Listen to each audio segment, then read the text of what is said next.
क्या मेरे अब्बू जान मुझे बुर्खा चाहिए, मैं अगर कहीं जाऊंगी तो मैं बुर्खा लगा करके जाऊंगी, मैं पर्दे के साथ जाऊंगी, लेकिन ये जरूर मिलाए कि फलाना ड्रेस मिल रही है, फलाना शो में मैंने इस ड्रेस को देखा है। ऐ मेरे अब्बू जान, ऐ मेरे अम्मी, मुझे इस ड्रेस को अब्बू जान को दिलाने के लिए कहो। अपने सहेली से भी कहते हैं कि मैंने फलाना उस सीरियल में देखा हूँ, कि उस जगह में देखा हूँ कि बच्ची बड़ी खूबसूरत है और मुझे भी खरीदना है, मैं भी खरीदना चाहता हूँ, मुझे भी दिलाओ। मेरे वालिद को कहो, मेरे अब्बू जान को कहो कि हमारे अब्बू ने दिलाए, आप भी इसे दिला दीजिए। आप इसे क्यों नहीं दिलाते, आप इसे क्यों नहीं दिलाते? ए मेरे प्यारे साथियों, आप आज के मोबाइल देने का नतीजा है, आप मोबाइल दे रहे हैं लेकिन उन पर कंट्रोल नहीं कर पा रहे, आप उसे कुछ बोल नहीं पा रहे, आप उसे कुछ समझाने की कोशिश भी नहीं कर रहे हैं। और आप क्या कर रहे हैं? जब आपको बहुत ज्यादा परेशान कर देते हैं, आप जब बहुत ज्यादा परेशान कर देते हैं, तो आपको मजबूरी में क्या है कि बेटी है, और अल्लाह के रसूल सल्लल्लाहु अलैहि वसल्लम ने बेटी के बारे में कहा है कि जिनके घर में बेटियां पैदा होती है उनके घर में खुशियां आती है, और अगर दो बेटी के बाप है तो अल्लाह रब्बुल आलमीन उसे जन्नत में जगह अता फरमाएंगे। लेकिन मेरे प्यारे साथियों, आपके इन सीरियल देखने वाले बेटियों के लिए नहीं है, उन बेटियों के लिए है जो अल्लाह के रसूल सल्लल्लाहु अलैहि वसल्लम के बेटी फातिमा के लिए है, जो कि वो क्या कह रहे, हजरत अली से ये बात तो कह रहे हैं कि मेरे मरने के बाद भी मेरे कफन पर गैर मरने की नजर ना डाली जाए, ना पड़े। उन पापों के लिए जन्नत है। आजकल की इन लड़कियों के लिए अगर कह दिया जाए कि अगर किसी के घर में अगर कोई किसी ने दो लड़की की बाप है, दो लड़की की बाप है, तो उनके लिए जन्नत अल्लाह रब्बुल आलमीन ने वाजिब कर दिया है। ये चीज हरगिज़ नहीं सोची जाएगी, क्योंकि तुम्हारे अंदर कोई चीज इस्लाम के अंदर है, जो चीज है वो चीज तुम्हारे अंदर नहीं है। जो चीज इस्लाम ने सिखाते हैं वो चीज तुम्हारे अंदर नहीं है। जो चीज के बारे में अल्लाह रब्बुल आलमीन कहते हैं कि दो बेटी जिसके घर में उनके लिए जन्नत है, तुम आज उस चीज को फॉलो नहीं किए हो। आज तुमने फातिमा की जिंदगी को फॉलो नहीं किए हो। आज तुम बहुत सारे सीरियलों में जो नाचने वाली है तुमने उन्हीं को फॉलो किए हो, तो वो जब उसको फॉलो किया और वो जब जहन्नम के अंदर जा सकता है तो क्या फॉलो कर रहा है वो मानने वाला क्या जहन्नम में नहीं जाएंगे? जब जिसको तुम देख रहे हो कि ये जहन्नम में जाने वाली है, ये औरत ऑटोमेटिक है, ये अल्लाह रब्बुल आलमीन के हदीस अल्लाह रब्बुल आलमीन कुरान करीम के अंदर भी बयान कर रहे हैं, और नबी अकरम सल्लल्लाहु अलैहि वसल्लम ने हदीस के अंदर भी बयान कर रहे हैं कि ये जो नाचने वाली है ये जहन्नमी है, ये जहन्नमी है। तुम उसको जब फॉलो करोगे, उसके साथ जब उनकी चीजों को देखोगे, तो क्या तुम जहन्नमी नहीं बनोगे? क्या तुम्हें अल्लाह रब्बुल आलमीन जन्नत में डालेंगे? क्या तुमने फातिमा की जिंदगी को फॉलो किए हो? फातिमा है जन्नत के सरदार नहीं है। जब तुम उनकी जिंदगी को और उनकी बातों को जब फॉलो करोगे, उनके बात को जब मानोगे, तभी तुम्हारे लिए और तुम्हारे बाप के लिए जन्नत है, वरना तुम्हारे बाप के लिए भी जहन्नम और तुम्हारे लिए भी जहन्नम है, और इस दुनिया में भी तुम्हारे लिए जहन्नम है। आज सुन रहे फलाना जगह में फलाना बातें हो जाती है, ये क्या वजह है मेरे भाई? ये मोबाइल देने की वजह है, क्योंकि मोबाइल में वो चीज उसे देखने के लिए मिल जाते हैं और आज वही चीज तो फॉलो करने दे। मेरे भाई, जब आप किसी चीज को देखेंगे और समझेंगे, आप उसी के आदी बनेंगे। आप अगर कोई चीज कर रहे हैं, अच्छा अमल कर रहे हैं, तो आप उस चीज को नहीं छोड़ सकते। आज चाहे आपको बहुत सारे लोग हैं जो आपको कहेंगे कि मैं छोड़ दो, ये चीज अच्छी नहीं है, लेकिन तुम मेरे भाई कहोगे नहीं, मुझे अच्छा लगता है और इस चीज के आदी पड़ गए हैं, आप नहीं छोड़ सकते। तो इसी तरीके से ये मोबाइल की आदी हो गई है और ये मोबाइल को नहीं छोड़ सकते। और जो मोबाइलों के अंदर देखते हैं वही चीज का डिमांड करते हैं, वही चीज को चाहते हैं और नहीं देने से रुठ जाती है। कहते हैं ना ये पापा की परी है और इसी वजह से उसको देना पड़ रहा है। और जब वो चीज उसे मिल गए, उनके चेहरे के अंदर खुशी देखिए, खुशी के मारे वो सारे शहीद को कह रहे हैं मैंने अपने बाप से मांगा था, फोन मांगा था, 4 दिन पहले मांगा था, नहीं दिया था, मैं 2 दिन रात गुस्से में रह गए, मैंने अपने बाप से बात नहीं किया, मैंने अपने अम्मी से बात नहीं की, फोन ला करके दी। ये क्या है? ये आपके अंदर आपकी हिम्मत नहीं है कि उसी वक्त आप अपने लड़कियों को सजा दे, कठिन सजा दीजिए ताकि वो इस तरह की जुमला और ना निकाल सके अपने जुबान से। अपने जुबान को कंट्रोल कीजिए मेरे भाई, वो इस तरह की जुमला ना निकाले।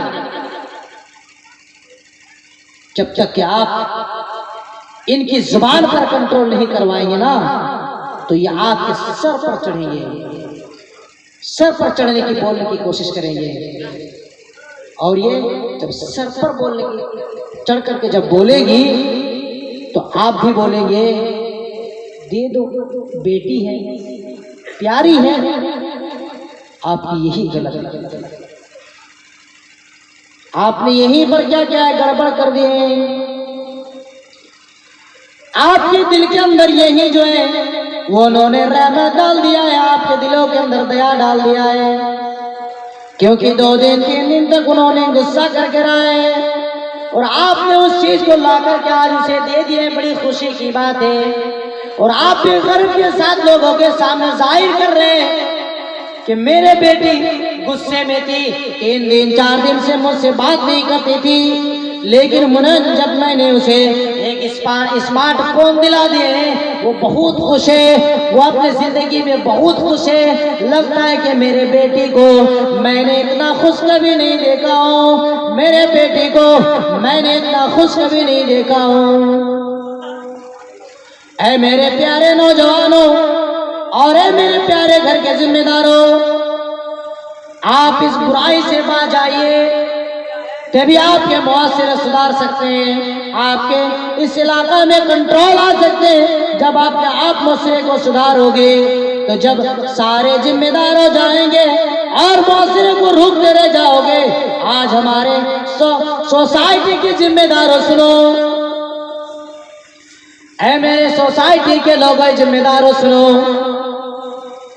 क्या आप जानते हैं कि हज़रत उमर फारूक जब अपने सोसाइटी के, जब अपने गांव के वो अमीरुल मोमिनीन के जिम्मेदार थे तो एक यहूदी के घर में एक यहूदी की बीवी के साथ एक यहूदी की बीवी वो जबरदस्ती जाते थे और ज़िना करते थे और उस नौजवान को, यहूदी को मार करके निकाल देते थे घर से और निकालने के बाद उसके साथ गलत काम करते थे।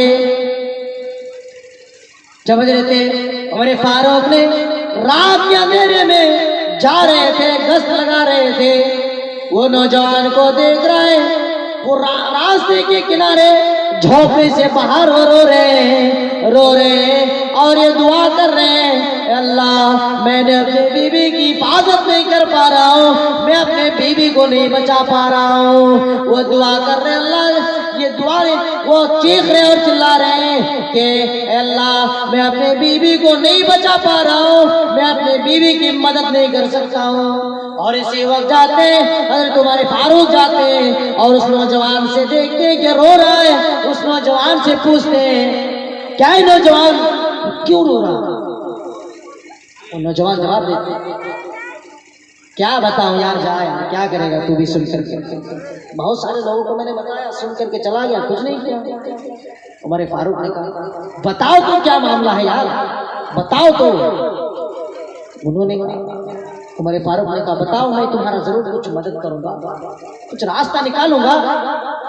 तो उन्होंने कहा इस तरीके से बात सब करते हैं, सब लोग बोलते कि मैं तुम्हारा मदद करूंगा, लेकिन बोलने के बाद अब जब मैं उसे अपना दुख को सुनाता हूं तो वापस नहीं आता है। उमर फारूक ने कहते हैं मेरे भाई बताओ तो सही, मुझे भी बता करके देखो कि मैं तुम्हारा मदद जरूर करूंगा।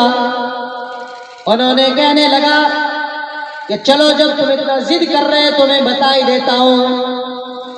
कहने लगा एक नौजवान आते और वो हट्टा गट्टा है, हमसे ताकतवर है और हमें हमारे बीवी के पास से हटा देते, निकाल देते, उस झोपड़ी से बाहर निकाल देते और हमारे बीवी के साथ वो गलत काम कर रहे हैं।